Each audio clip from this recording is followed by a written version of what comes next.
Before we begin, may this story remind us that the truth always finds its way home, and that no legacy is complete without love, justice, and reconciliation.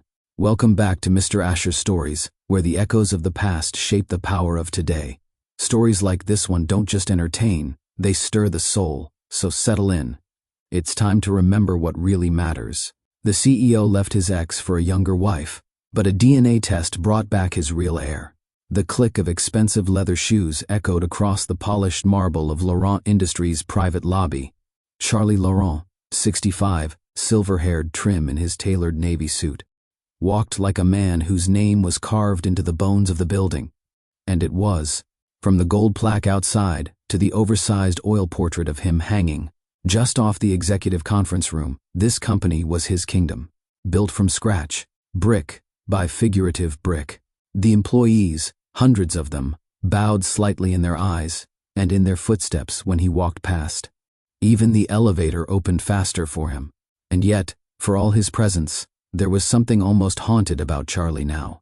His gait, once firm and driven, had an edge of hesitation. His schedule had thinned in recent weeks, just as his sleep had. The cardiologist had called it a minor arrhythmia, but the word minor hadn't comforted him. The aging lion had felt it, mortality nibbling at the edges of his throne. He hadn't told Sophie. His younger wife would panic, or worse, start making moves. Sophie had a way of spinning concern into control, of turning a hospital visit into leverage. She had a sharp mind, Sophie, and a sharper memory. He stepped into his office, where that morning sunlight always fell just right on the mahogany desk. His father's desk, actually. A piece of craftsmanship from his childhood, refinished and repurposed. Charlie sat in his chair with a deep exhale, brushing off the unease that had followed him from last night's dream. He rarely dreamed of Elizabeth anymore.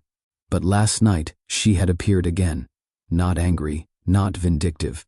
Just there, with that look in her eyes. Not young, not old, not asking for forgiveness. Just looking at him, as if she still knew something he didn't. As if she was waiting for him to remember. And then, the child. Always the child. The one he had never held. The one he had never named. Charlie wiped his hands across his face, frustrated with himself. He didn't believe in ghosts, but some regrets aged like wine. They grew richer, more pungent, more potent. A soft knock. It was Margot, his assistant of nearly 2 decades. Not Sophie's favored person, which was precisely why Charlie kept her. "Your wife called." "Twice," Margot said, with a thin smile. "And there's a legal envelope from a Delgado law couriered to your desk this morning. Marked confidential." Charlie frowned. Tom Delgado. That name hadn't passed through his mind in years. He reached for the envelope, with a strange chill brushing the back of his neck. Across the city, Elizabeth Laurent, Liz Walker once again, turned the wooden spoon in a simmering pot of chili. It was a quiet afternoon, her home modest and warm, the kind of place where memories didn't haunt, but lived gently in corners. The radio played some old blues track, the kind Charlie never liked. She let it run anyway. Her phone buzzed on the counter. It was a message from Tom. He received the letter. "I imagine the storm begins now. Be ready." She didn't reply. Not yet. Alex wasn't home. He had a client meeting. Something legal. Always something legal these days. His work ethic was pure Charlie, though she'd never said that out loud. It was a compliment wrapped in a bruise. Liz wiped her hands on a dish towel and stared out the window. The last leaves were falling from the oak in the backyard. She had planted that tree after the divorce, the same week Charlie's wedding photos to her hit the tabloids. Sophie in a gown 3 sizes too revealing, Charlie grinning like a man reborn. And Liz, 7 months pregnant, alone, forgotten. She ran her fingers along the scar on her ring finger. Invisible to others now, but always there to her. She hadn't chased Charlie in court. She could have, but what was the point? He had money, power, and youth in his bed. Liz had pride, and a child to protect. That had been enough for a lifetime. But time had passed. Alex was 29 now. A man. A good man. And he had asked. Finally, after years of silent curiosity, he had looked her in the eye and asked, "Was he really my father?" She had answered yes, not with bitterness, not with revenge, Just truth. And when Alex had decided to seek proof, she hadn't tried to stop him. She'd given him an old comb, Charlie's, something from their early years. It still had a few silver hairs on it. And then Tom had helped file the formal request, a DNA test, legally certified, a letter demanding acknowledgement, nothing more, nothing less. And now it had arrived. Back at the estate, not the old home Liz had known, but a modern mansion wrapped in stone and glass. Sophie Laurent stood in front of the mirror, adjusting the neckline of her designer dress. A gala, tonight. She had her eye on the socialite column again. Presence was power, and Sophie knew it. Charlie had long since left the glitter to her. He preferred quiet meetings and legacy talks these days. But she thrived on optics. She caught the reflection of the envelope Charlie had left on the dresser, half open. The name on the top was unmistakable, Delgado Law. She froze. Sophie had never liked Tom Delgado. Too old school. Too loyal to Liz. Charlie still called him an old friend, but Sophie knew better. Delgado was dangerous. Quiet dangerous. The kind who played a long game. She flipped the envelope open without hesitation. Her eyes scanned the contents, and her breath hitched when she read the words. DNA confirmation. 99.9% match. No. Her hand trembled.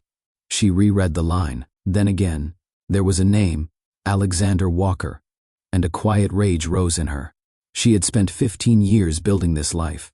She had smoothed over Charlie's rough edges, sat through his boardroom tantrums. She had played the perfect partner, elegant, charming, indispensable. And now, out of nowhere, a ghost child shows up with a DNA test? She shoved the envelope back where she found it, just as she heard Charlie's footsteps downstairs. Her mind raced. No, she would not be displaced. Not by a bastard child. Not by Liz. Charlie finally opened the letter fully in his office. He read the result once, then again, then sat down like a man who had been hit in the chest.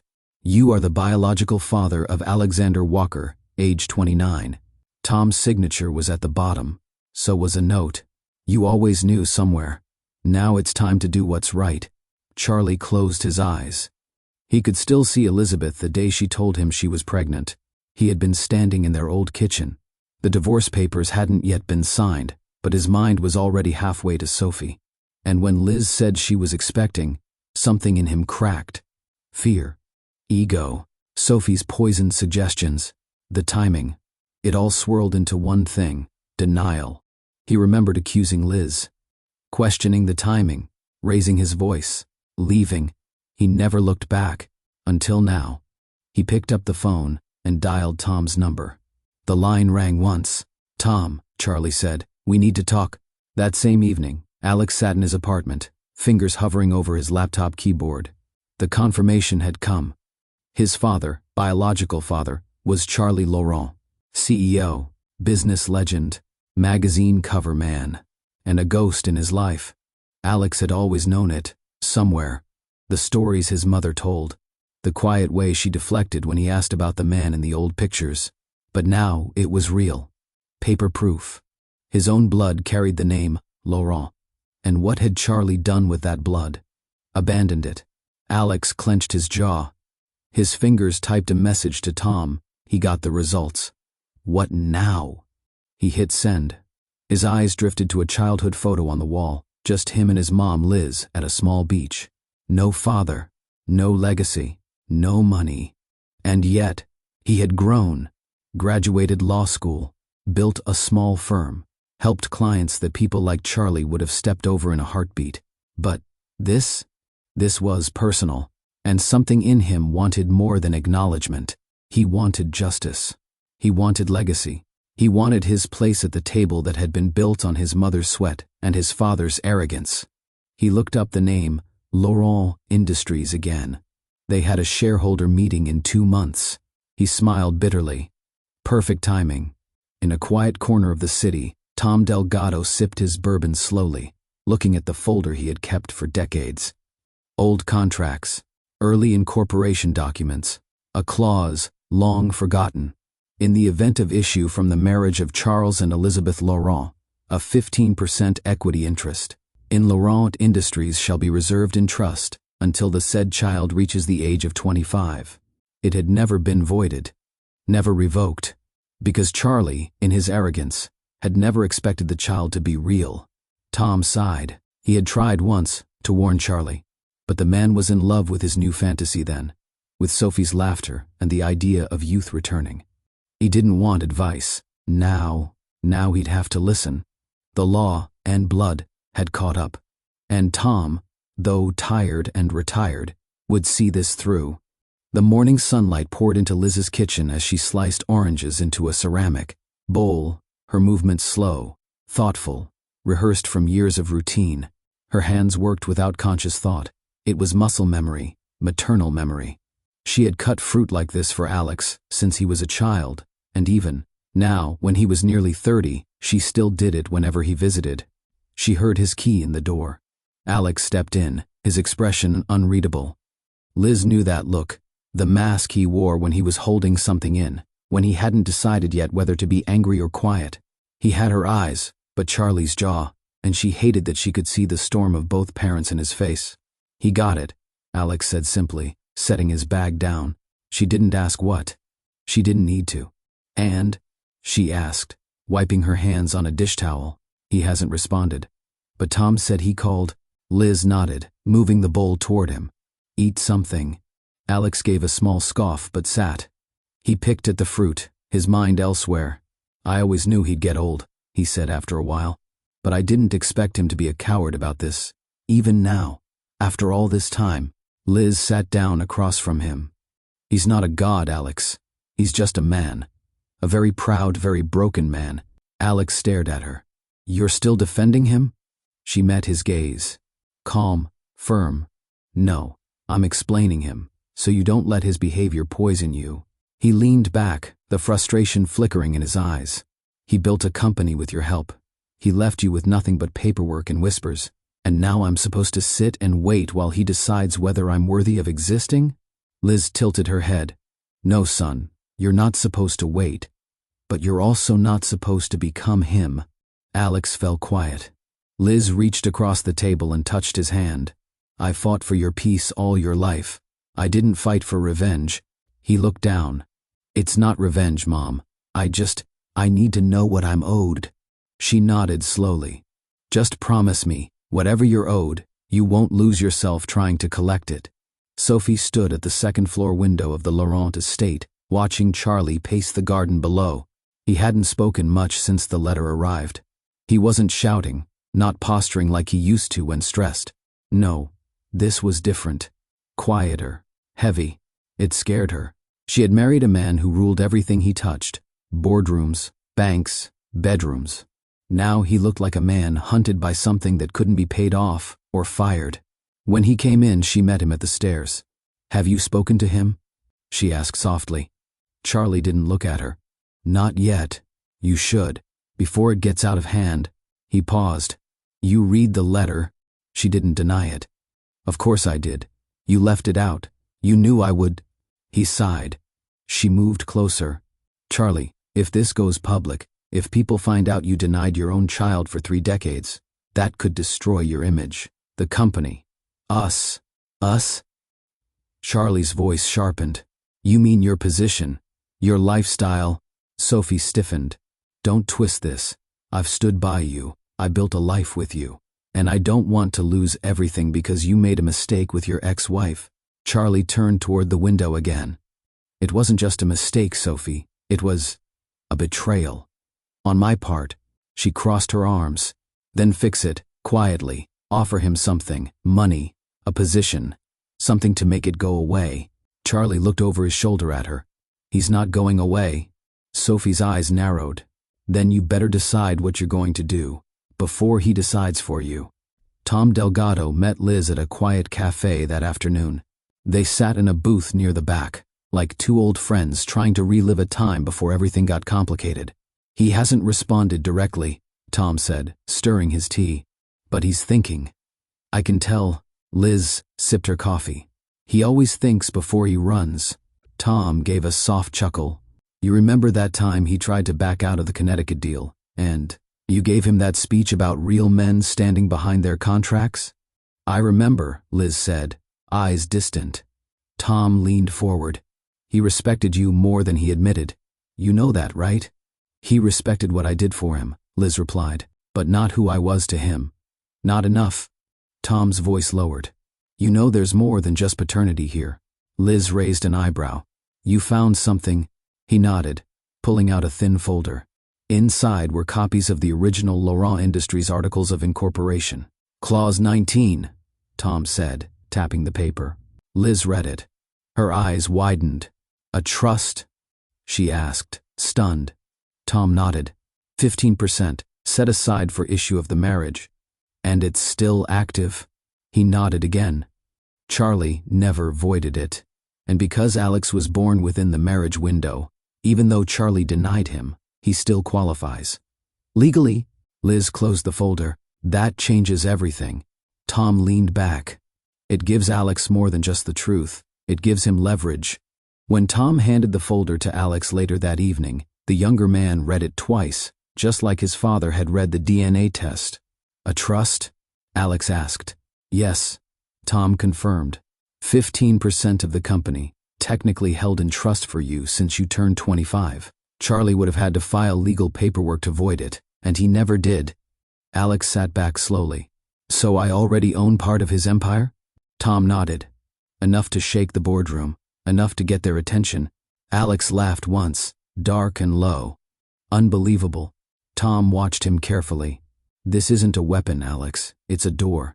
Use it wisely. Alex looked up. I don't want to destroy him. I want him to admit what he did, and I want the world to see it. Tom nodded solemnly. Then let's show them. The right way. Charlie sat in his office that night, the building quiet. The light from his desk lamp flickered against the framed company values on the wall. Integrity, legacy, vision. The irony wasn't lost on him. He picked up a framed photo of himself and Sophie at a gala 10 years prior. He stared at it for a long time. His smile was perfect. His tux was flawless.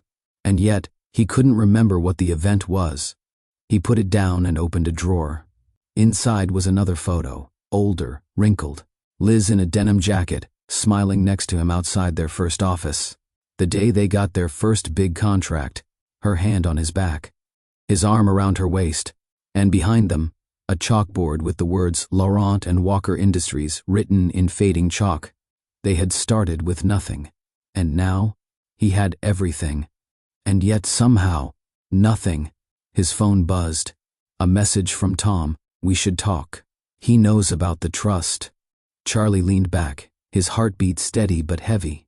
Later that week, on a walk through the neighborhood park where Alex had played as a child, Liz and Alex walked side by side in the fading light. I'm not sure I'm ready for this, Alex admitted. Liz looked at him, soft but steady. Then don't go in as a warrior. Go in as a man. I've waited so long to be seen by him, to have him say my name, to matter. You've always mattered, she said, gripping his arm gently. To me, to yourself. He stopped walking. But now it's more than just a name. It's a seat at the table. Liz nodded. Then sit. And speak with the strength of someone who doesn't need their name to be loud, because their character already is. Alex smiled faintly. I got that from you. No, she said, her eyes glistening. That's all you. The boardroom was quiet. Too quiet for a Monday morning. 11 chairs around the long table, 10 of them filled with faces ranging from curious to concerned. All eyes were on the 12th chair, the one at the head. Charlie Laurence. He entered without fanfare. No handshake, no small talk. His assistant followed with a discreet leather portfolio, placed silently before him. Sophie wasn't there. She never sat in on board meetings, unless there was a gala to plan, or a PR announcement to push.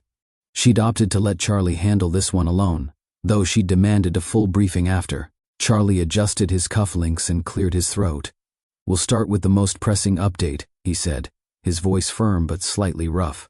Some of you may have heard rumors, or seen early court filings. A pause. His eyes didn't meet any of theirs just yet. I've received confirmation of a paternity claim, he said slowly, from a young man named Alexander Walker. I've also received supporting documentation that confirms he is in fact my biological son. There were gasps. Even though whispers had begun days earlier, hearing it from Charlie himself sent a ripple through the room. Charlie continued, "There is also a legal complication, a clause from the company's original incorporation documents, drafted when the business was still in partnership with my former wife, Elizabeth Walker. That clause entitles any legitimate issue of our marriage to a 15% stake in Laurent Industries upon their 25th birthday." He paused again, letting the numbers settle in. "Mr. Walker has now legally activated that clause, and it holds—" Someone finally spoke. Gregory Hale, CFO, older, loyal to Charlie since the beginning. "You're saying he owns part of the company already?" "Yes," Charlie replied. "As of this morning, all filings are confirmed. Alexander Walker is now a 15% shareholder." A murmur swept across the room. Papers shuffled. Tension rose. "What does he want?" asked Sandra Cho, the board's legal counsel. Charlie hesitated. "Then, he wants to meet. Formally. I've agreed." In a smaller office across town, Alex stood in front of the mirror in his best navy suit. It wasn't custom-tailored like Charlie's, but it was sharp, confident, and it fit the moment. Tom Delgado sat on the couch behind him, arms folded, quietly observing. "You look like him," Tom said after a beat. "At your age, he had that same tension in his jaw, that same restlessness in his shoulders." Alex adjusted his collar. "And did he have the same mountain of pride?" Tom smiled faintly. "Worse." Alex turned. "Do I sound bitter?" Tom rose slowly. "You sound ready." Alex nodded, grabbing the folder he'd been reviewing all night. "They'll try to shake me. I know Sophie's angle, paint me as a gold digger. An outsider." "She'll try," Tom agreed. "But she can't erase DNA, or law." Alex exhaled. "I don't want to be petty, but I do want them to squirm a little." "You want justice," Tom corrected. "Just make sure you're not confusing it with vengeance." Alex looked down, then nodded. The company's private conference lounge had been prepared. Subtle, neutral tones, bottled water, security at a distance. No cameras, no assistants, just Charlie and Alex and Tom. Charlie stood as they entered. He looked older today, not just in years, but in posture. His power didn't radiate like it once did. Alex paused for a heartbeat. It was the first time he'd seen his father in person. Not on TV, not in magazines, not in clippings on the fridge from when he was a boy. This was flesh and blood. Charlie spoke first. "Alex." Alex sat without shaking hands. "Mr. Laurent." Tom gave a small nod of civility to Charlie. "Thank you for agreeing to meet." Charlie looked at Alex. "You're here now. That means you want more than confirmation." Alex's expression didn't waver. "I want the truth. I want my mother's name restored, and I want my stake respected." Charlie sighed. "The stake is already being processed. Legally, it's yours." "That's not enough," Alex replied. "You denied my existence. You painted my mother as a liar. I want an acknowledgement, a public one." Charlie tensed. "You want a press release?" "I want my name next to yours, on the record, not in secret files or forgotten trusts." Silence. Tom interjected. "That would go a long way toward avoiding further legal action.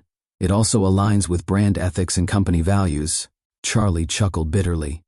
"You quoting our mission statement to me now, Tom?" "I'm reminding you that empires fall faster over pride than over money," Tom replied. Alex leaned forward. "I'm not trying to ruin you. I just want the world to see the truth." Charlie's eyes met his, and for the first time, he nodded. It was only a matter of time before the media caught wind. Laurent Industries confirms Heir. DNA test reveals CEO's secret son. The headline appeared on a dozen outlets within hours. Business networks debated inheritance. Family tabloids ran side-by-side photos of Charlie and Alex, noting the uncanny resemblance. Sophie stood in her dressing room, the glow of her vanity lights unable to warm the ice in her chest. She threw her phone across the room. He had agreed to the meeting. He had confirmed it publicly. And now the world was talking about the son, not the wife. Her calls to Charlie went unanswered. The anger was suffocating. But she wasn't done. If this child thought he could just waltz in and inherit a kingdom, he had another thing coming. Back in her quiet home, Liz watched the news unfold with quiet restraint. She didn't smile. She didn't gloat. She just held the photo of Alex as a newborn. That same dimpled chin. That same stubborn light in his eyes. The world was finally catching up to the truth she had always known. And in that, there was peace, but also a warning, because truth doesn't always bring harmony. Sometimes it brings war. That evening, as Tom drove Alex home, he spoke softly. "You understand what happens now, right?" Alex looked out the window. "People will know. Whispers will turn into meetings, votes, deals, maybe even lawsuits." Tom nodded. "Sophie won't go quietly. And Charlie? He may have acknowledged you, but he's still a man who's not used to sharing power. I don't want his throne." Tom glanced at him. "But you may need to sit in it, if only to stop it from falling into the wrong hands." Alex was quiet. Then, let them come. Charlie stood alone on the terrace of the Laurent mansion. He had watched the press conference replay 3 times. His voice had cracked slightly during the final line. "I am the father of Alexander Walker. I was wrong to deny him. He is part of this family now." And now the vultures were circling. Investors, Sophie, his own guilt. He looked up at the stars. He had always been good at building structures. Now he had to rebuild something harder. A bridge, one that spanned 30 years, and one that would either carry his legacy forward or collapse under the weight of everything he had buried. What would you do if the truth you buried came back wearing your name? Let us know in the comments. And don't forget to like, share, and subscribe for more unforgettable tales on Mr. Asher Stories. There was something sacred about the silence in a courtroom. Even when the room wasn't full, it carried weight, the kind that made grown men fidget and CEOs swallow hard. Charlie Laurent sat at the long table beside his legal counsel. The courtroom wasn't packed, but the tension made it feel overcrowded. A handful of journalists sat near the back, notebooks open, pens at the ready. Across from him sat Alex, flanked by Tom Delgado. It wasn't a trial. Not yet. This was mediation, a legal hearing to address ownership, estate updates, and acknowledgement of rights. But it felt like war. The judge, a woman in her early 60s with sharp glasses and sharper eyes, looked over the case documents. "Mr. Laurent," she said, her tone clipped, "you have now legally acknowledged Mr. Alexander Walker as your biological son?" Charlie's voice was firm, if slightly gravelly. "Yes, Your Honor. And you accept that he is entitled to the 15% stake in Laurent Industries as outlined in the original shareholder agreement drafted during your previous marriage?" Charlie paused. "I accept that the documents are valid and that the clause applies." Tom leaned slightly toward Alex, whispering, "That's as close as you'll get to him saying, 'You were right.'" The judge nodded. "Good. Now let's discuss estate updates and succession planning." That was when Sophie burst into the courtroom. She wasn't dressed like a courtroom visitor. She wore a dark tailored suit, heels clicking with practiced authority. Her entrance wasn't announced, but it might as well have been with the way heads turned. Charlie stiffened. "Your Honor," Sophie said, ignoring protocol, "I apologize for the interruption, but I represent a vested interest in Mr. Laurent's estate and company. I have documents to submit." The judge raised an eyebrow. "Mrs. Laurent, this is not a probate hearing, but it soon might be," Sophie replied, her voice like silk wrapping steel. "If Your Honor would indulge me, I bring evidence of an updated will, one that excludes any children born prior to my marriage with Mr. Laurent, unless legally adopted or named directly." Gasps stirred around the room. Charlie blinked. "Sophie, what are you doing?" Sophie turned, all poised fury. "Protecting what we built." Tom stood calmly. "Your Honor, the document she's referencing is superseded by pretermitted heir statutes in this jurisdiction, given that Mr. Walker was unknown to the testator at the time and has now been confirmed biologically. Any attempt to disinherit is contestable." Sophie's face flushed. "You're siding with them?" Tom didn't flinch. "I'm siding with the law." The room quieted again as the judge gestured toward Alex. "Mr. Walker, you haven't said much. Do you have anything to add before I make recommendations?" Alex stood. For a moment, the court saw not a plaintiff or heir, but a man standing, in the shadow of his own name, finally stepping into the light. "I didn't come here to tear a family apart," he said. "But I'm not walking away from my own name either." He turned toward Charlie. You left me with silence, my mother with shame, but now you can leave us with truth. That's all I want. Recognition, and a role in the legacy you tried to bury. He looked at Sophie. And if that disrupts comfort, I suggest you ask yourself who you were building comfort for. The judge leaned forward. That will be noted in the recommendation. Outside the courtroom, the media swarm descended. Cameras, flash bulbs, shouting reporters. Charlie emerged first, his hand shielding his face. Sophie followed, icy and furious, brushing past microphones without a word. Then came Alex, and behind him Tom, who stopped just long enough to issue a calm statement. We confirm that Alexander Walker has been legally recognized as Charles Laurent's biological son and rightful heir. Laurent Industries remains operational and intact. We expect a smooth transition and continued dialogue. Alex didn't speak to the cameras, but the look on his face said everything. He wasn't backing down. That evening, in the privacy of their massive dining hall, Sophie threw a crystal glass across the room. It shattered against the marble. Charlie didn't flinch. You embarrassed me, she hissed. You let them walk into our life and take everything. He set down his fork. It was never yours to keep alone. Sophie's voice dropped. You're still in love with her. Charlie didn't deny it. Sophie's expression cracked. Do you know what people are saying? That she's the real Mrs. Laurent, that I'm the phase, the mistake. Charlie stood, slow and tired. You made your choices. You encouraged my worst instincts, and now we both live with them. Sophie moved toward him. Don't do this. He looked at her. Do what? She reached into her handbag and pulled out a set of documents. File these, she said. Or, I will. Charlie looked down at the word, divorce. Back in their modest home, Liz poured tea, while Alex stood in the kitchen, silent. Did it go how you thought? She asked. He shook his head. No. It went better. She smiled softly. That's rare. I don't trust him, Alex admitted. But I saw something in his eyes today. Not guilt, not yet, but fear, maybe even shame. Liz sat across from him. He's learning. And what about Sophie? He asked. Liz's smile faded. She won't go quietly. But she will go. Alex nodded slowly. It's not over. No, Liz said.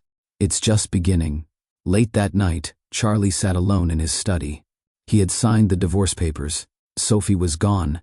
The mansion was quiet in a way that felt more like truth than loss. He pulled out an old box. Inside were Polaroids, him and Liz in their early days. The first office. The first, check.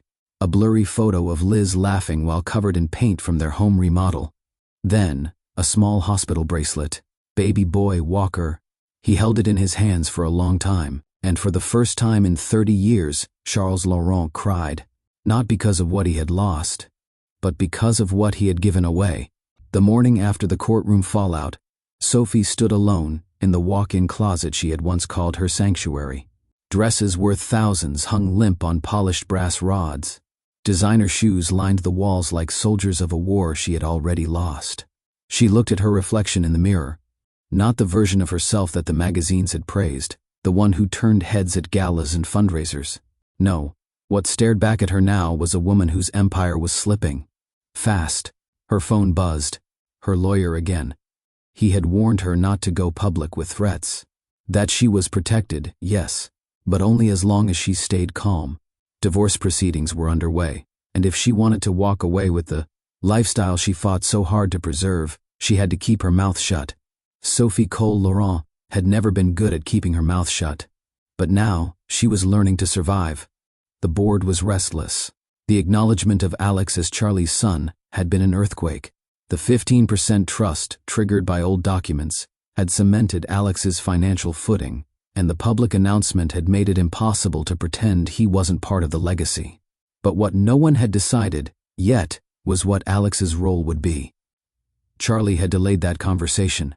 Purposefully. He'd held a private meeting with his inner circle of advisors, long-time executives, financial consultants, and public relations heads. They had all said the same thing: do something, pick a direction. But Charlie couldn't decide. To give Alex a seat at the table was to admit his own blindness for 3 decades. To embrace Alex in the business was to admit Sophie had been wrong and that she might have intentionally fueled his doubt. Charlie still wasn't ready to face all of that. He stared at his reflection in the bathroom mirror of the executive floor. The man who looked back was aging, tired, but still proud, still unsure how to apologize. 3 days later, Sophie scheduled a private lunch with one of the company's minor shareholders, an old investor who had benefited from Charlie's early rise. His name was Alan Reiner, and he had a well-known distaste for anything that disrupted order. Over oysters and wine, Sophie laid it out. "Alex may be Charlie's blood," she said, leaning in just enough to imply confidence, "but he wasn't raised in this world. He doesn't understand the business, doesn't respect the structure." Alan narrowed his eyes. "The boy has legal standing. That's hard to ignore. But not impossible to delay," Sophie countered. "You know how shareholders panic. One wrong press cycle and we lose confidence." Alan sat back. "What are you suggesting?" "A motion," Sophie said, "to delay any decision regarding Alex's operational involvement. Say it's to ensure stability. In the meantime, I'll have my legal team pursue the trust's technicalities. If we stall long enough, Alex might take a settlement and walk." Alan rubbed his chin. "Charlie won't like it." "Charlie doesn't have to like it," she said coolly.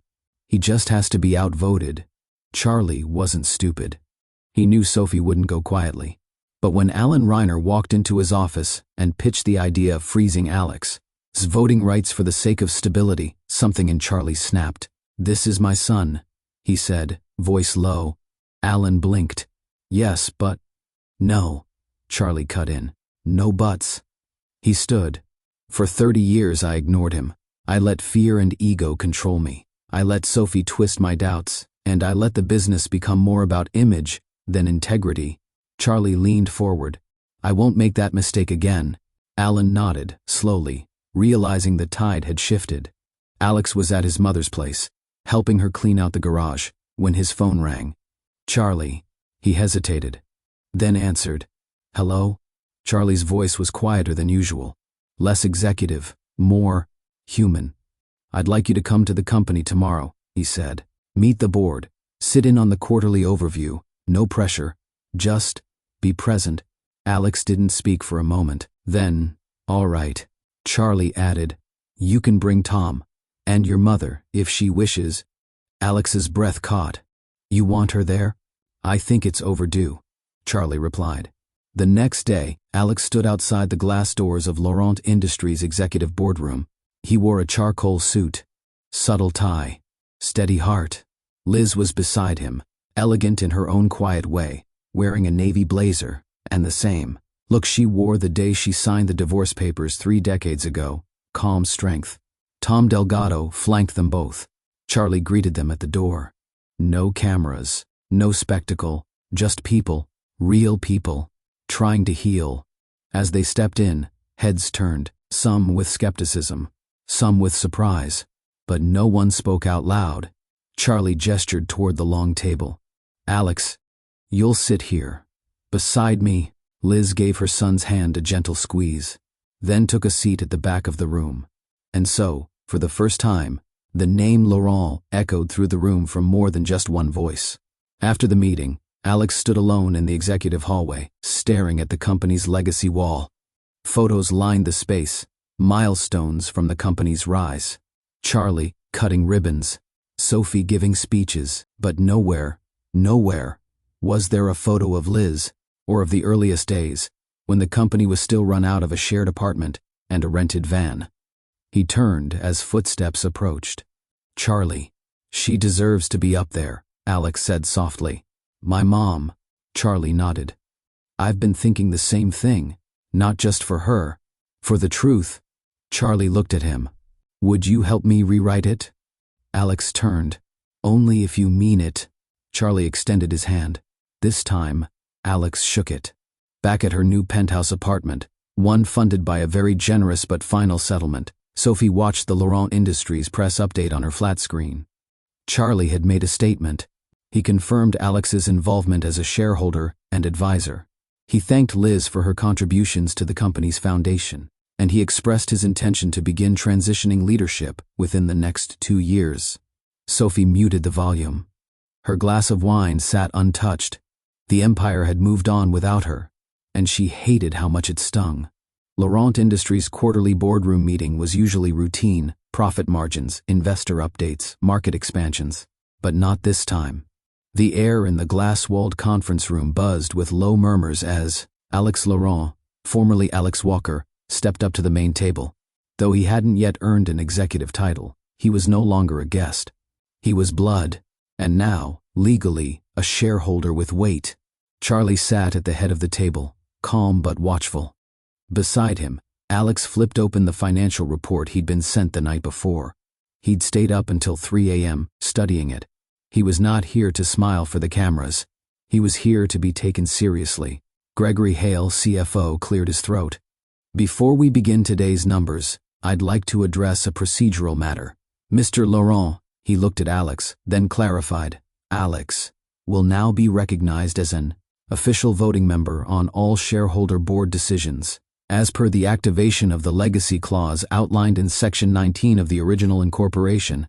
Someone at the far end of the table shifted in their seat. It was small, but the tremor was real. Tom Delgado watched from the side of the room, arms crossed. He had kept a low profile in recent days, but his presence alone was a silent reminder: the law had spoken. And now it was the company's turn to comply.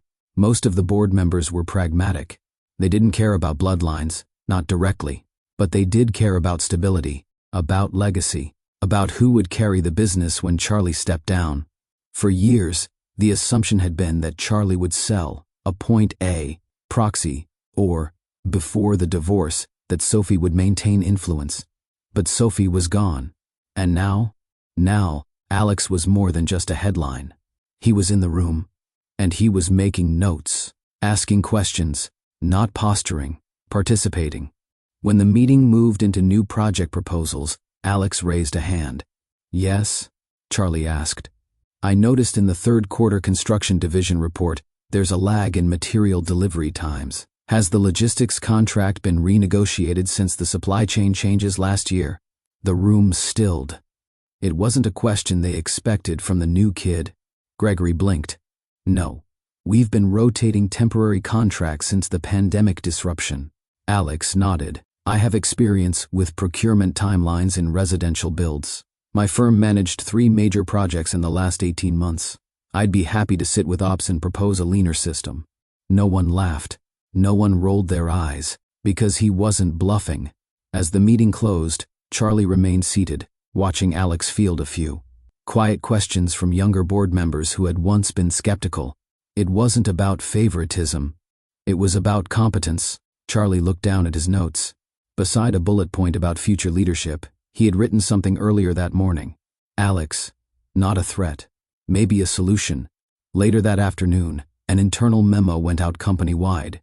To all department heads, effective immediately, Mr. Alexander Laurent will serve as special advisor to the CEO for transitional strategy and legacy affairs. He will liaise with key departments over the next fiscal quarter and assist in long-term planning alongside our executive team. Charles Laurent, CEO. The reactions were swift. Some employees whispered in break rooms, so the DNA thing was real.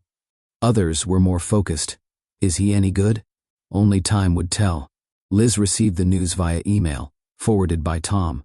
She read it 3 times. Her fingers trembled. After decades of being erased, of being treated like an afterthought in the company she had co-founded, the recognition finally came, not through lawsuits, not through bitterness, but through her son. And in that moment, Liz allowed herself a single tear. Then she smiled and closed her laptop. A week later, during a surprise vote on company restructuring, a motion was proposed to create a new advisory division focused on sustainability, a pet project Charlie had long deferred. This time, Alex raised his voice. I support the motion, and I believe we should backdate some of the allocated funds to the first quarter surplus, which hasn't been touched. Again, people listened, but one vote carried the most surprise. Charlie voted yes, and the motion passed. Not only had Alex led the charge, he had earned Charlie's public backing. That evening, Tom stopped by Charlie's private office. Charlie poured them each a glass of scotch. Tom took the first sip. You did the right thing today. Charlie looked at the glass in his hand. Took me long enough. Tom leaned forward. He's sharp, not just smart, intuitive. And your employees are watching? Charlie nodded. I didn't think I'd live to see myself agree with you. Tom smirked. That's age for you. It humbles. Charlie sighed. You think he's ready? Tom's expression grew serious. I think you are. Later, at Liz's house, Alex sat on the back porch with a cup of coffee. The sun was setting. He turned to his mother. You ever think it'd end like this? Liz shook her head. I never tried to predict the ending. I just prayed for the truth to survive. He looked down. He voted with me today. In front of the whole board. Liz raised her eyebrows. And how did that feel? Alex thought for a long moment, then said, like maybe. It wasn't about revenge anymore. At what point would you forgive a betrayal that changed your entire life? Share your thoughts in the comments below, and remember to like, share, and subscribe so you don't miss what happens next here on Mr. Asher Stories. The first news headline appeared on a mid-tier business blog. Heir apparent? Charles Laurent's secret son steps into the boardroom by the following afternoon. It was on Bloomberg.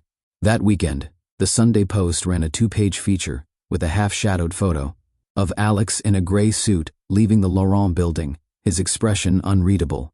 The DNA that shook the empire. The media frenzy that Charlie had once paid dearly to avoid was now in full swing. No longer a whisper. This was front-page news. But for once, Charlie didn't flinch. In the 14th floor conference room, the company's PR head, Lacey Westbrook, practically threw her iPad onto the table. This is spiraling, she said, exasperated. We had a controlled plan. We were going to release a statement in second quarter. Ease the public into the idea of an heir. Now the internet has decided Alex is the company's redemption arc, and we've lost the narrative. Charlie looked up calmly. We never had the narrative. We just had the illusion of control. Alex sat across the table, silent, watching. Lacey turned to him. With respect, you need media training. You can't just be photographed walking into the building. Paparazzi are waiting. You're a story now. I didn't ask to be, Alex replied. No one ever does, she shot back. Charlie held up a hand. We'll handle it with transparency. A joint interview, one outlet, one version of the truth. Alex blinked. You're serious? Charlie nodded. If we hide, it looks like guilt. If we speak, it becomes leadership. Charlie chose the New York Standard, a reputable publication known for its no-nonsense approach.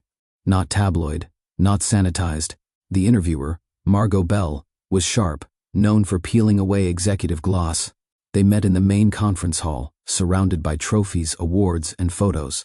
But for the first time, Charlie had staff remove all the portraits of Sophie. The space felt clean, uncluttered, honest. Margot leaned in. Mr. Laurent, you're one of the most private CEOs in real estate. Why speak now? Charlie looked at Alex, then back. Because silence isn't leadership, and legacy doesn't grow in the dark. Margot shifted. Why hide your son for 3 decades? Charlie answered without flinching. Because I made a mistake. I believed lies. I wanted control more than I wanted truth. And I've lived long enough to regret that. Margot turned to Alex. And you? Do you forgive him? Alex exhaled slowly. I'm trying. Not for him, for myself. Because hating someone you want to understand is exhausting. The quote would later trend for days. Sophie had been quiet, but not still. She watched the interview from a private villa in Turks and Caicos, paid for by a silent investor who once funded her lifestyle blog. She lit a cigarette. Trying? That boy is trying to destroy everything. The woman beside her, her cousin Madison, scrolled through the comments online. They like him, Madison muttered. A lot. They're calling him the heir with humility. Sophie's jaw clenched. I'm not done, she said. He may have the DNA, but he doesn't have the heart of the company. That takes presence, style, history. Madison gave her a look. Or maybe it takes being raised by someone who actually loved him. Sophie didn't reply. The company's semi-annual shareholder summit was scheduled for the following Friday, a closed-door event. But the press buzz was high. Would Alex speak? Would Charlie announce succession? Would there be drama? Inside the event hall, Charlie sat on stage with Alex beside him, facing the top 200 shareholders of Laurent Industries. These weren't gossip-hungry bloggers. These were investors, legacy families, funds with 10-year stakes. They wanted clarity, vision. Charlie stood first. I founded this company on the dream of building homes for families who never thought they'd own one. But somewhere along the way, I got lost. I confused walls for warmth, property for purpose. He paused. I never acknowledged the people who helped me build it, chief among them, the woman who raised my son, and the son himself. He turned. Alex? Alex stood slowly, no script, just breath and truth. I'm not here to replace a legacy. I'm here to continue it. I don't have my father's resume, but I have his blood. And I have something else too. Perspective. He looked out over the crowd. I've seen what this company looks like from the outside. From the neighborhoods that feel ignored. From the people who work 2 jobs and still can't afford the houses we build. I want to change that. Silence. Then applause. Then standing applause. That night, Charlie sat alone in his home office. The same chair. The same view. And for the first time since acknowledging Alex, he felt something unexpected. Fear. Not of losing control, but of becoming irrelevant. Would the company outgrow him now? Would Alex make it better than he ever had? And if so, would that mean Charlie's entire legacy had been built on ego, not love? His phone buzzed. A text from Liz. You did good today. He needed you. Even if it was late. Charlie stared at the message for a long time, then replied, I needed him too. Back at Liz's place, Alex brought in takeout, and they sat on the porch. You know, Alex said, biting into a spring roll, I think today was the first time I didn't feel like an outsider. Liz nodded. You aren't an outsider. You never were. They just didn't know you yet. He looked at her. Do you regret raising me without him? She shook her head. Not for a second. But you were alone. I was never alone, she said softly. I had you. And that was enough. The invitation arrived unexpectedly. It was sleek, hand-delivered, and bore the bold crest of the Atlanta Legacy Foundation, an exclusive event where the city's wealthiest gathered to honor philanthropic achievements in real estate and development. Charlie was set to receive a Lifetime Builder's honor. And the keynote speaker? None other than Sophie Cole-Laurent. Despite their divorce and legal settlement, she had pulled strings to remain on the foundation's board. It was her last public stronghold, her final stage. She hadn't expected Liz to be in attendance. But Liz had been invited by Alex. And this time, she accepted. The venue was a historic hotel ballroom, dripping in gold trim and nostalgia. Old money Atlanta buzzed with recognition and gossip. Waiters floated by with flutes of champagne and trays of lobster bites. Liz walked in wearing a classic emerald dress. Timeless. Graceful. No flash, just power. Alex walked beside her in a crisp suit. He looked every bit the son of a CEO, yet he held her arm like it was she who was the star. Heads turned. Even the hosts whispered. Sophie, who was already holding court at a corner table, saw them before they saw her. Her smile froze. Her glass paused midair. Well, she muttered, this should be fun. Charlie was speaking to a cluster of investors when he saw Liz across the room. He froze. She hadn't told him she was coming, but something about the look on her face, the confidence in her step, made something inside him settle. She belonged there. She always had. It happened near the grand staircase, as guests moved to their seats. Sophie stepped into Liz's path, wearing a tailored white gown that shimmered under the chandeliers. Well, she said coolly, Liz Walker. Or are you using Laurent again these days? Liz didn't miss a beat. I never needed his name to build something real. Sophie's lips curved. But you needed his DNA to finally get an invitation, didn't you? Alex, standing between them, stiffened. But Liz gently touched his arm. I'm not here for a scene, she said. I'm here for my son. And for the man who finally remembered the truth. Sophie laughed softly. Truth is relative, darling. So is timing. Liz met her gaze evenly. You used his fear to build your castle. But you built it on sand. Sophie leaned in. You think Alex can carry this company? He's a contractor. He wears boots to meetings. Liz smiled. He also reads contracts better than your divorce lawyer ever did. Boom. A few nearby guests turned, pretending not to listen. Sophie's nostrils flared. I was the face of this company for 15 years, she hissed. And I was the spine before that, Liz replied. The face changes. The spine stays. When Sophie stepped up to deliver the keynote, she flashed her brightest smile. Tonight, she began, we celebrate legacy, foundations, the visionaries who've shaped our skylines and built homes for generations. Her voice was smooth, practiced, but then her tone shifted. And legacy is a fragile thing. It can be rewritten, claimed, even manipulated if we're not careful. The subtle jab was obvious. People exchanged glances. Charlie, seated in the front row, didn't flinch. Neither did Alex. Liz watched with the serene patience of someone who had already survived worse. Later, when Charlie took the stage to accept his award, he didn't use the prepared speech. Instead, he looked straight at the crowd, and then at Liz. I owe a lot to this city, he said. But more than anything, I owe the truth. And for years I buried it. He turned to Alex.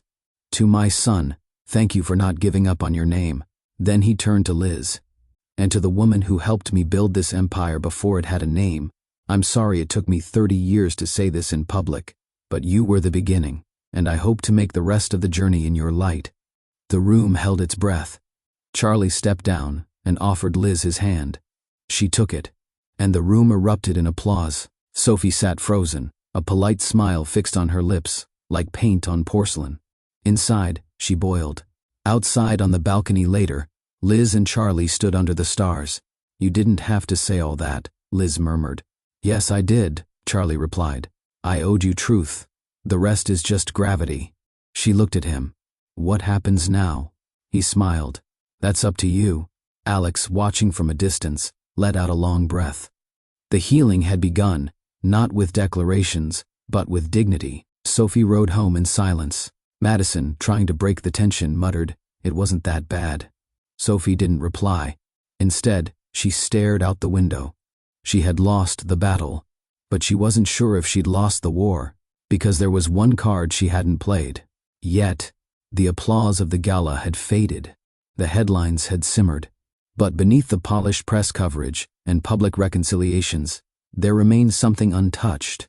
A reckoning between father and son, not a polite handshake, not a photo op, but a real, honest confrontation, and it was coming.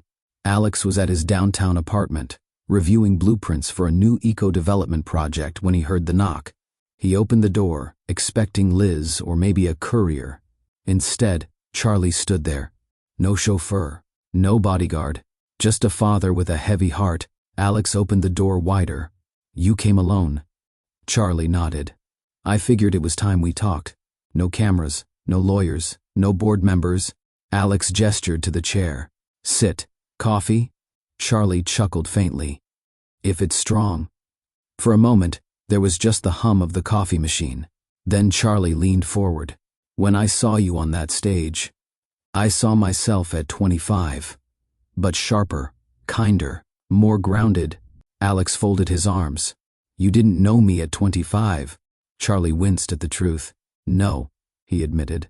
I didn't. A pause. Why didn't you come looking for me? Alex asked. Charlie exhaled slowly. Because I believed, Sophie. I believed I'd been played. That your mother wanted money or revenge. She never asked for a dime. I know that now, but back then, I was scared. I thought I was protecting something, the company, my reputation. Alex looked at him sharply. You were protecting yourself. Charlie nodded. I was. Charlie stared into his mug.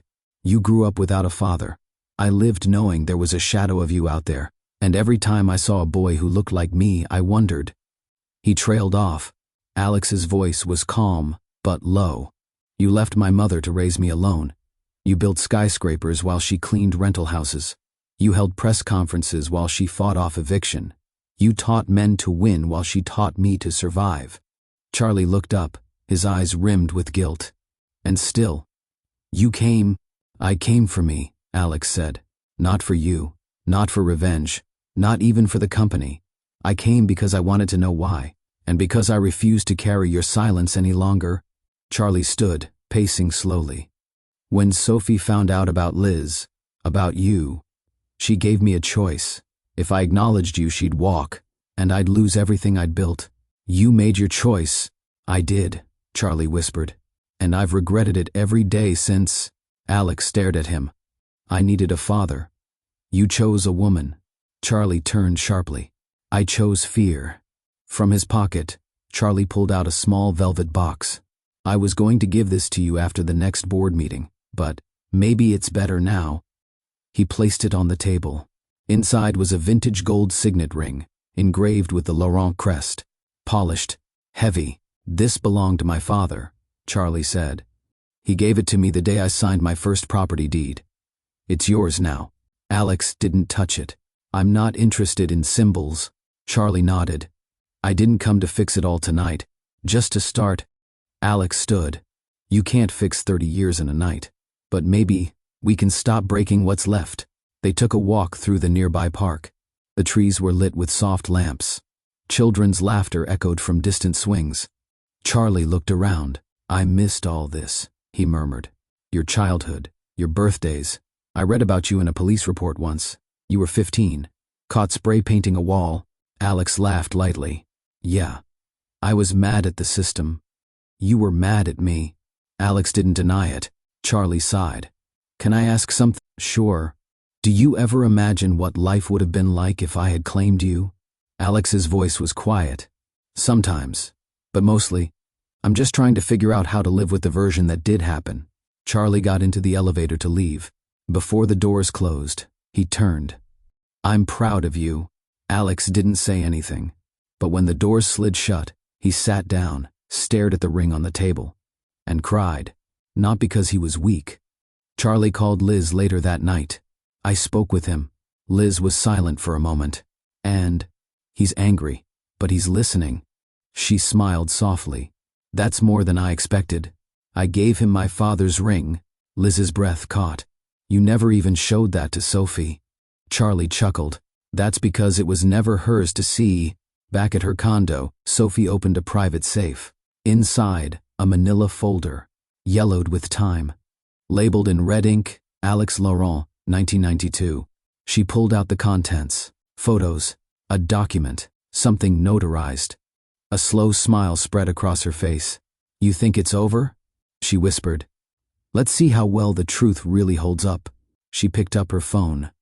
Time to call her lawyer. Meetings went smoother. Board members were increasingly collaborative. Liz was glowing.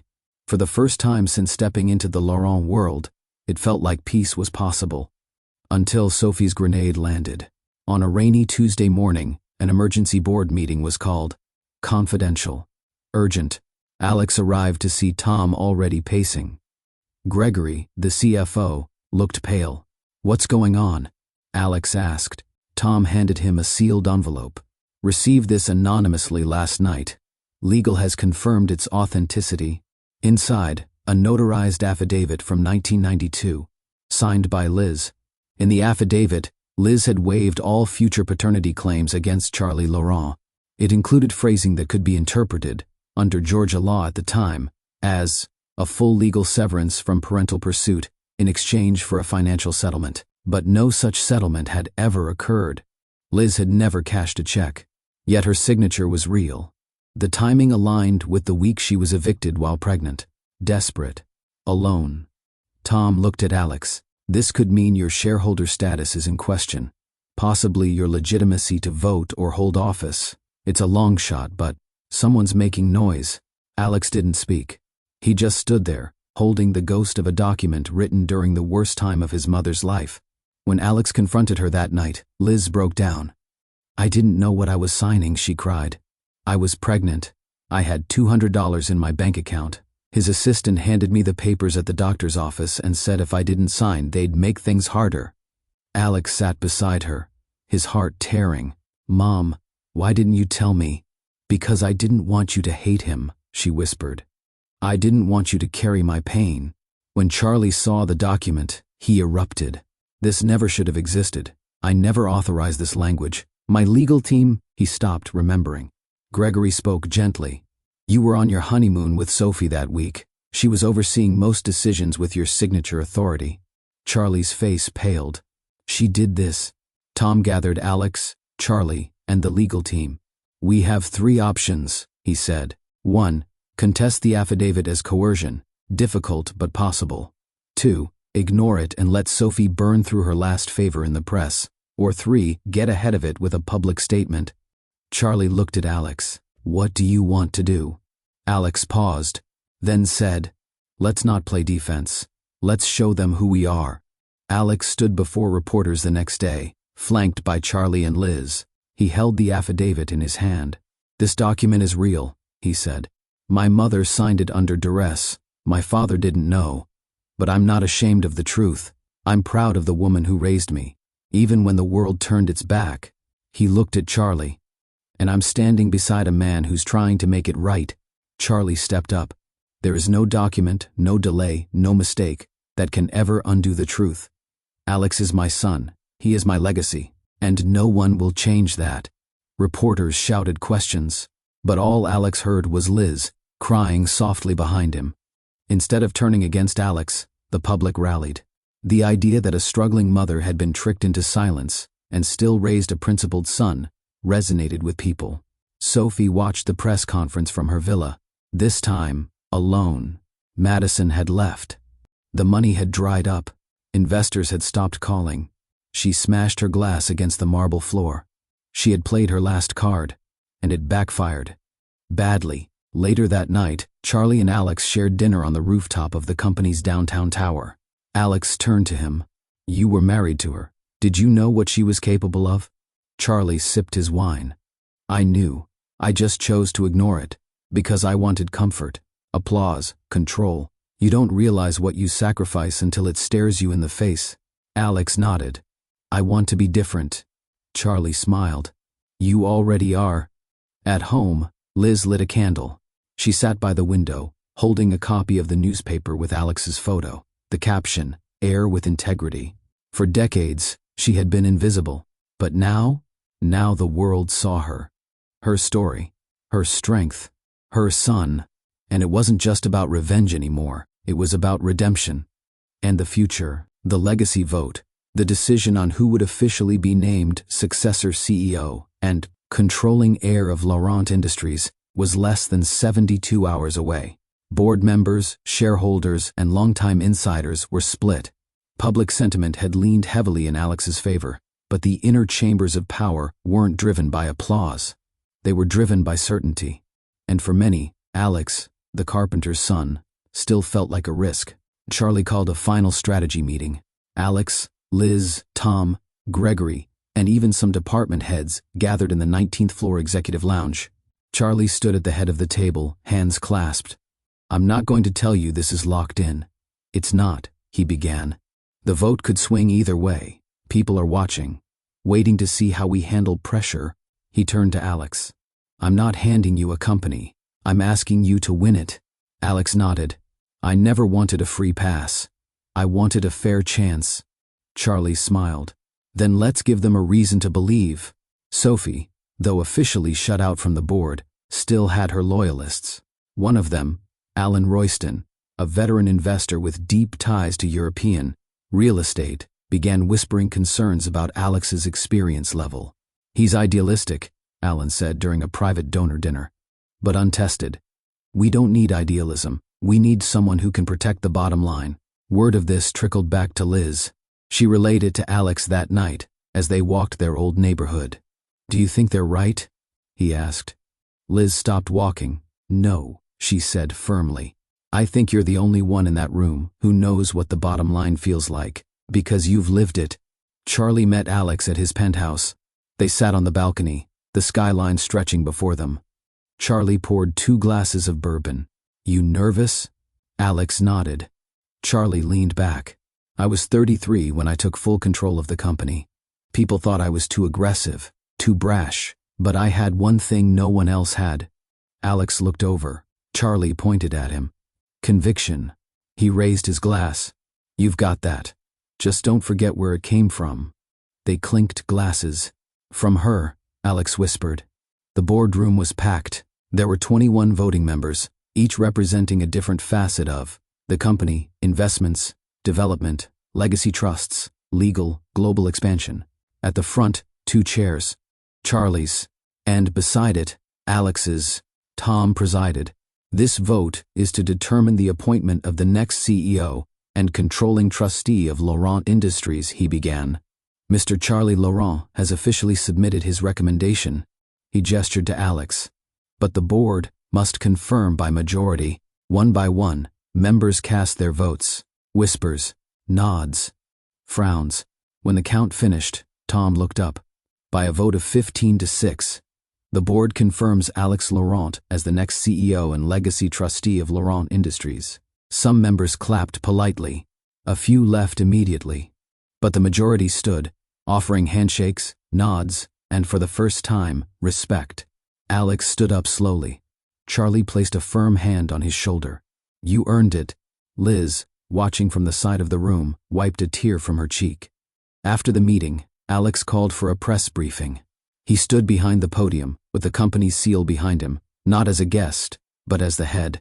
I stand here today, not just as a son reclaimed, but as a leader reborn, he began. This company was built on vision, but it will grow on values. He paused. My first act as CEO is to establish the Liz Walker Housing Fund, a $100 million initiative, to build affordable, dignified housing for single mothers and working families across Georgia. Gasps, then thunderous applause. Sophie, watching the press conference from a small screen in her lawyer's office, felt something she hadn't in decades. Irrelevance. Her reign had ended not with scandal, but with a man choosing grace over grudges. Her lawyer turned to her. You want to appeal the board's decision? She shook her head slowly. No, let them have it. She stood. I spent 30 years fighting for an empire. He built it with love in less than 3. Later that evening, back at the old house Liz still owned, the one. With the peeling porch, Alex sat with her, holding 2 mugs of tea. I didn't do this for revenge, he said. I know, she replied. You did it for truth. And for your future, he smiled. But I did name the fund after you. Liz laughed. You finally made me a legacy. No, Alex said. You always were. The world just caught up. If this story moved you, don't just scroll by. Like, share, and comment your thoughts below, especially for every single mother who's fought alone and still raised greatness. And don't forget to subscribe to Mr. Asher Stories for more unforgettable journeys of love, redemption, and second chances. Your support keeps these stories alive. 1 year later, Atlanta had changed, but no one had changed more than the people who once stood in the shadow of a lie and now stood in the light of truth. The Laurent Empire had not just survived its greatest scandal, it had transformed because of it, not with headlines or lawsuits, but with healing, with hope, and with a blueprint only a mother, her son, and a man who finally admitted his faults could design. The first groundbreaking took place on the east side of Atlanta, in a neighborhood where Liz once cleaned homes. Now she stood in a hard hat beside her son, holding a golden shovel. TV cameras flashed. News anchors spoke with reverence. This once neglected community will now be home to over 300 new family units, courtesy of the Liz Walker Housing Fund, the centerpiece initiative of CEO Alex Laurent. As they lifted the first mound of dirt, Liz whispered to Alex, "Do you realize what you've done?" Alex smiled. "No." "What we've done." Charlie officially stepped down from all public duties that fall. In his farewell letter to shareholders he wrote, "I built skyscrapers, but I neglected the foundation that mattered most, family. In my son, I see the future, not just of this company, but of my legacy. And in the woman I once turned away, I see strength that built more than I ever could."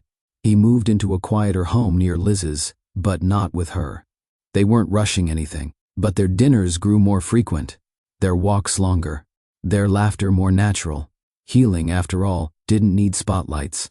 Just time. Madison, free from her mother's expectations and Sophie's influence, surprised everyone by returning to school. Not for fashion. For law. She wanted to help people like Liz. The irony wasn't lost on anyone, but she thrived.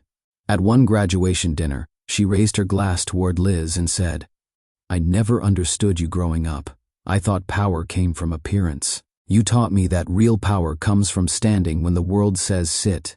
They hugged, this time, with genuine warmth. No one saw Sophie much anymore. Some whispered she moved to Europe. Others said she lived in a condo under a different name.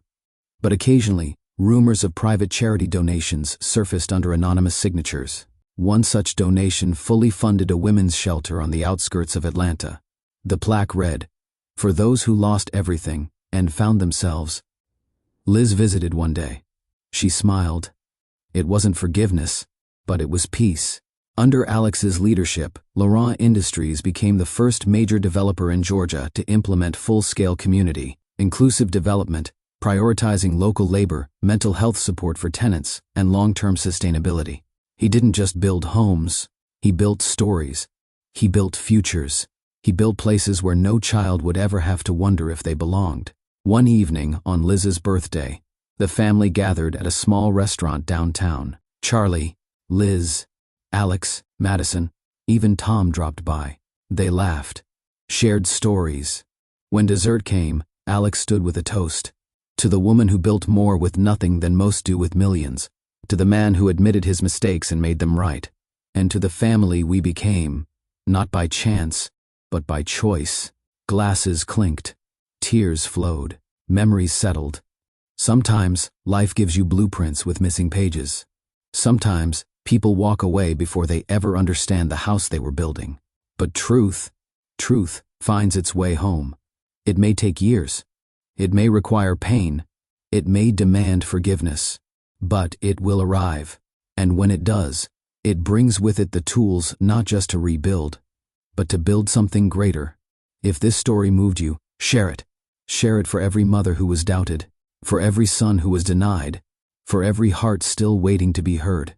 Comment below your favorite moment and tell us, what would you do if truth finally knocked on your door? Subscribe to Mr. Asher's Stories and join us on the next unforgettable journey of truth, healing, and legacy. Until next time, build with love.